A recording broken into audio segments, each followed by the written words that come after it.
In the 1930s, an unconventional beauty pageant gained attention where contestants wore bags over their heads, allowing only their legs to be judged. This unique approach emphasized the era's fascination with physical beauty and introduced a playful twist to traditional contests. Such events reflected the growing popularity of beauty pageants in American culture, serving as entertainment and sparking discussions on the objectification of women's bodies and evolving beauty standards during a time of economic hardship and societal change.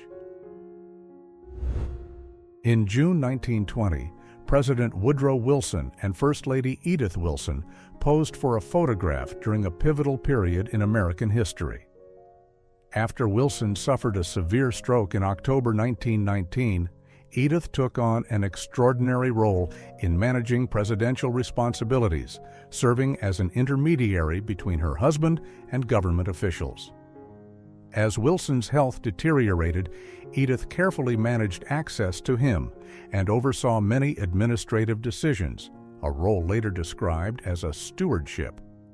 Her involvement drew both praise and criticism, highlighting the complexities of leadership during crises and the evolving role of women in positions of influence. In 1940, President Franklin Roosevelt selected Henry Wallace, then Secretary of Agriculture, as his vice presidential running mate for his third-term campaign. Wallace was known for his progressive policies and advocacy for New Deal programs. Their partnership was depicted in various campaign materials, including the official program for their third inauguration on January 20, 1941. However, by 1944, concerns arose within the Democratic Party about Wallace's progressive stance potentially alienating moderate voters. Party centrists persuaded Roosevelt to replace Wallace with Senator Harry Truman as the vice presidential candidate. This decision proved pivotal. After Roosevelt's death in April 1945, Truman assumed the presidency, leading the nation through the conclusion of World War II and into the early stages of the Cold War. In 1910, composer Giacomo Puccini and conductor Arturo Toscanini were photographed together in New York City during the preparations for the world premiere of Puccini's opera, The Girl of the Golden West, at the Metropolitan Opera. This opera, based on David Belasco's play, was notable for its American Wild West setting, a departure from Puccini's usual European themes. The premiere took place on December 10, 1910, with Toscanini conducting and renowned tenor Enrico Caruso performing the lead role. On May 16, 1944, Private Joseph Zbin of Cleveland, Ohio, carried a 90-pound load of mortar ammunition through the streets of Scari, Italy during World War II. A member of Company A, 338th Infantry Regiment, Zbin played a part in the Allied mission to liberate Italy from Axis forces. The Italian campaign, known for its brutal mountain battles and harsh conditions, tested the endurance of soldiers like Zbin, who faced constant enemy fire and treacherous terrain. His contribution exemplifies the extraordinary effort required to secure critical victories, ultimately aiding the Allies in their advance through Italy. In October 1896, at 36 years old, William Jennings Bryan became the youngest major party presidential candidate in United States history. His vigorous campaign championed populist ideals, notably the free coinage of silver, aiming to support struggling farmers and laborers during the economic hardships following the Panic of 1893. Bryan's Cross of Gold speech at the Democratic National Convention electrified audiences, challenging the gold standard and advocating for monetary policies to alleviate debt burdens.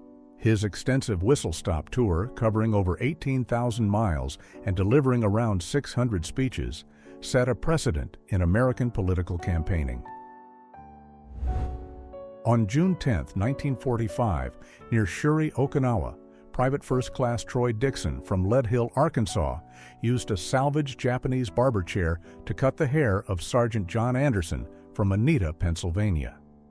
Both soldiers were members of the 363rd Field Artillery Battalion, Battery A, 96th Infantry Division. In the background, a 155mm howitzer is visible, highlighting the proximity to active combat zones. This scene occurred during the Battle of Okinawa, one of the fiercest engagements in the Pacific theater of World War II, where American forces faced entrenched Japanese defenses amidst challenging terrain and weather conditions. During the bankers' panic of 1907, crowds gathered on Wall Street as panic spread through the financial sector. Sparked by the collapse of trust companies and a chain reaction of bank failures, the crisis caused depositors to withdraw their savings en masse, fearing insolvency. With no central authority to manage the situation, prominent financier John Pierpont Morgan stepped in, orchestrating emergency funding to stabilize the banking system. The chaos exposed the need for stronger financial regulation, eventually leading to the creation of the Federal Reserve System in 1913, a key step toward modernizing and securing the United States economy during an era of rapid growth and speculation. The photo of Adolf Hitler, taken in 1919, captures a pivotal moment in his early life, when he served as a Verbindungsmann, or police spy, in post-World War I Germany. During this tumultuous period, he was tasked with infiltrating various political groups, which exposed him to the burgeoning nationalist and socialist movements that would later shape his ideologies. This role not only honed his skills in propaganda and public speaking, but also set the stage for his eventual rise to power as he began to leverage the political unrest and discontent of the time to galvanize support for his radical vision of a new Germany. The 1945 mugshots of Albert Speer and Rudolf Hess document the fate of high-ranking Nazis after the Nuremberg trials. Speer, Adolf Hitler's chief architect and Minister of Armaments, was sentenced to 20 years in Spandau prison for his role in exploiting forced labor and sustaining the Nazi war machine. Hess, once the deputy Führer, received a life sentence for his part in advancing the regime's agenda and war efforts. Their incarceration at Spandau became a focal point for discussions on justice and the handling of Nazi war criminals, marking a pivotal moment in post-war history. On October 14, 1910, a biplane flew over Washington, D.C., marking an early milestone in aviation history. This demonstration, involving aviation pioneer Octave Chanute, showcased the rapid development of flight technology following the Wright brothers' achievements in 1903. The aircraft's journey over the nation's capital captured public fascination and highlighted the growing potential of aviation. Just a decade later, airplanes would be used in commercial and military capacities, revolutionizing how people traveled and communicated. Circa 1943, Sergeant Benedict Borostowski served as a ball turret gunner aboard the Boeing B-17 Flying Fortress during World War II. Operating 250 caliber machine guns from the aircraft's belly turret, Borostowski defended against enemy fighters while enduring extreme cold, cramped quarters, and constant danger. The B-17, famed for its rugged design and ability to sustain damage, played a vital role in high-altitude bombing campaigns over Europe. In 1935, the Miss Idaho Potato title recognized more than beauty. It celebrated Idaho's agricultural heritage and the pivotal role of potatoes in the state's economy. During the Great Depression, when agriculture was a cornerstone of survival, this pageant highlighted the contributions of local farmers and the economic importance of potatoes as a staple crop. In 1932, Yasutaro Mitsui introduced a steel humanoid robot in Tokyo, Japan, showcasing a remarkable achievement in early robotics and automation. This mechanical marvel, designed during a time of rapid technological change, demonstrated Japan's growing expertise in engineering and innovation. In 1932, United States Marines posed with the captured flag of Nicaraguan leader Augusto Cesar Sandino, a prominent figure who led a guerrilla campaign against the U.S. occupation of Nicaragua from 1927 to 1933. Sandino's resistance was rooted in his opposition to foreign intervention and his commitment to Nicaraguan sovereignty, which resonated deeply with the nationalistic sentiments of the local population. His efforts are considered a precursor to later revolutionary movements in Latin America, highlighting the enduring impact of his fight for autonomy. The United States occupation, part of the broader Banana Wars, aimed to protect American interests, but often faced significant local opposition, exemplified by Sandino's insurgency. This period underscores the complexities of United States foreign policy in Latin America and the persistent struggles for self-determination among its nations. In 1899, French biologist and photographer Louis Boutin achieved a groundbreaking feat by capturing one of the earliest underwater photographs featuring a diver. Utilizing a specially designed camera encased in a waterproof housing and a custom diving suit, Boutin photographed Romanian oceanographer Emil Racovița at the Observatoire Océanologique de Bagnols-sur-Mer. This pioneering endeavor required exposure times of up to 30 minutes, leading Boutin to develop an innovative underwater flash system that dispersed magnesium powder to illuminate the scene. In 1916, the Ohio building from the Panama Pacific International Exposition was deconstructed and transported to Coyote Point, demonstrating a remarkable feat of engineering and resourcefulness. Originally erected in San Francisco for the 1915 Exposition, the building's relocation involved floating the structure across the San Francisco Bay. This innovative approach reflected a practical response to preserving architectural resources in an era of growing interest in sustainability. During World War II, women at the Swan Electric Company in Wellington, New Zealand, assembled mortar bombs, playing a vital role in supporting the war effort. With men serving on the front lines, women took on roles in industries traditionally dominated by men, demonstrating their skill and determination. Their work not only bolstered the wartime economy, but also marked a turning point in New Zealand's history, as their contributions highlighted their indispensable role in society during a time of global crisis. In 1912, a stylish young woman stepped off a New York City streetcar, reflecting the bustling urban life of the early 20th century. Her elegant attire showcased the importance of fashion during this era, when women embraced more active roles in public spaces. The streetcar, a primary mode of transportation, was a symbol of the city's rapid growth and modernization. In the 1920s, the interior of Big Ben, officially named the Elizabeth Tower, revealed the intricate mechanics behind one of London's most famous landmarks. Completed in 1859, the tower houses a clock mechanism designed by Edmund Beckett Denison and Frederick Dent, which became a marvel of Victorian engineering. Big Ben's iconic chimes, broadcasted since 1923, gained national importance as a source of reassurance during World War I and later during World War II. On July 12, 1923, cyclists Hector Tiberghien and Arsène Alencourt arrived in Briançon during one of the most challenging editions of the Tour de France. Known for its punishing mountain stages, the 1923 race pushed riders through the unforgiving climbs of the French Alps, including the famed Col du Galibier. The Tour's growing reputation for testing human limits attracted riders like Tiberghien and Alencourt, who faced grueling conditions with minimal equipment by modern standards. In the late 1920s, Fremont Street in Las Vegas, Nevada, was alive with activity, marking its place as the heart of a growing city. A car racing down the street reflected the booming automobile culture and the rapid modernization of urban life.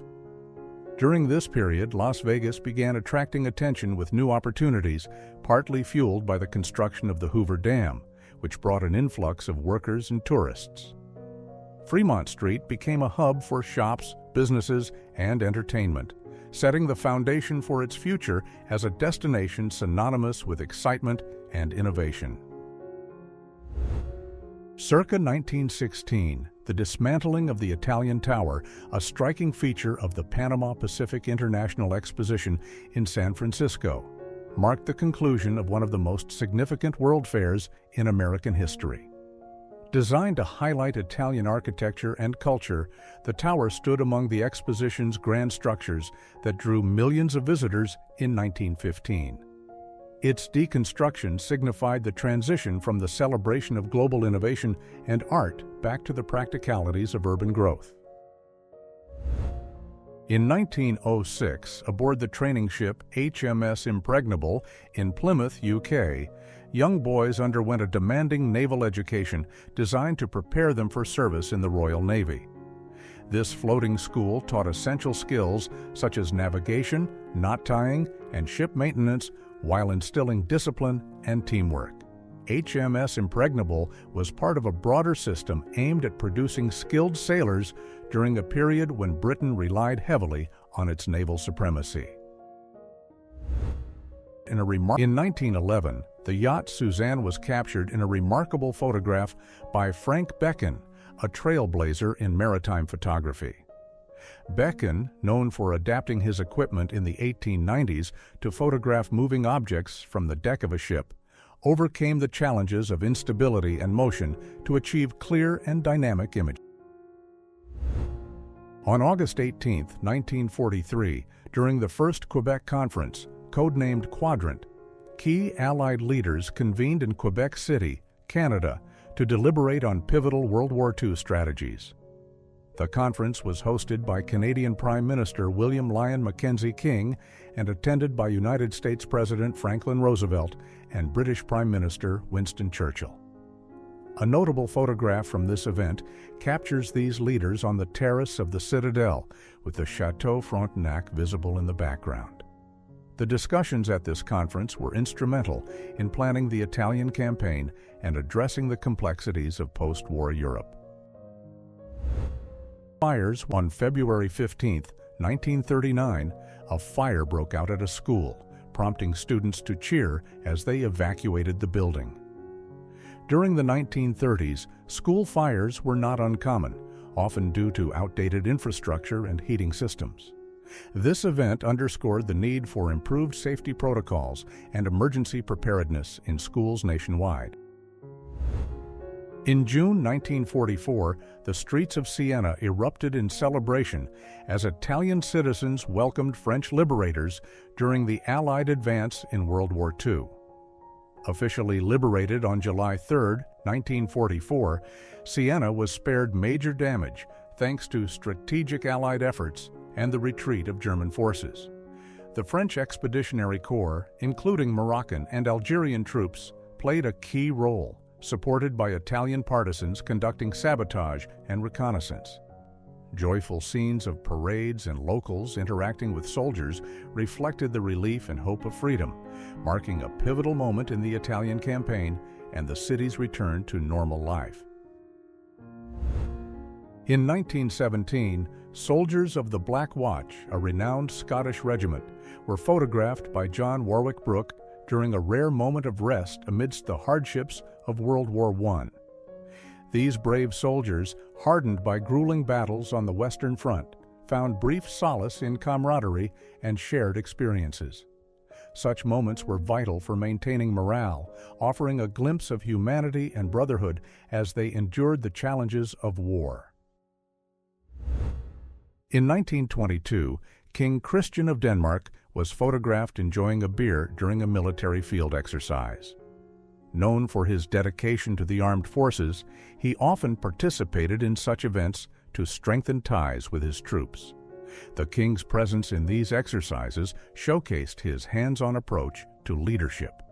On this occasion, he shared informal moments with the soldiers, breaking down barriers and earning their respect. In April 1888, the Eiffel Tower's construction had reached the first level, standing approximately 57 meters tall. Designed by engineer Gustave Eiffel for the 1889 World's Fair, the project began on January 28, 1887, and was completed in just over 2 years. Despite initial criticism from some Parisians who considered it an eyesore, the tower became the world's tallest structure upon completion, surpassing the Washington Monument. It was built using 18,038 individual iron parts and 2.5 million rivets, showcasing advanced engineering techniques of the time. In February 1939, photographer Russell Lee captured a poignant image of a young boy, the child of migrant workers, standing in the doorway of a trailer in Edinburgh, Texas. This photograph was part of Lee's extensive work for the Farm Security Administration, documenting the lives of migrant families during the Great Depression. The Rio Grande Valley, including Edinburgh, attracted many agricultural laborers seeking better opportunities. However, these families often faced harsh living conditions, with children enduring poverty and instability. On August 2, 1923, the Jefferson School in Washington, D.C. hosted a spirited pie-eating contest that brought together students and community members for a day of lighthearted competition. Captured in photographs by the National Photo Company, the event featured enthusiastic participants, including Max Schwartz, who was recognized as the winner of the contest. Such gatherings were emblematic of the 1920s, a decade marked by economic prosperity and social change, where community events played a vital role in fostering connections and providing entertainment.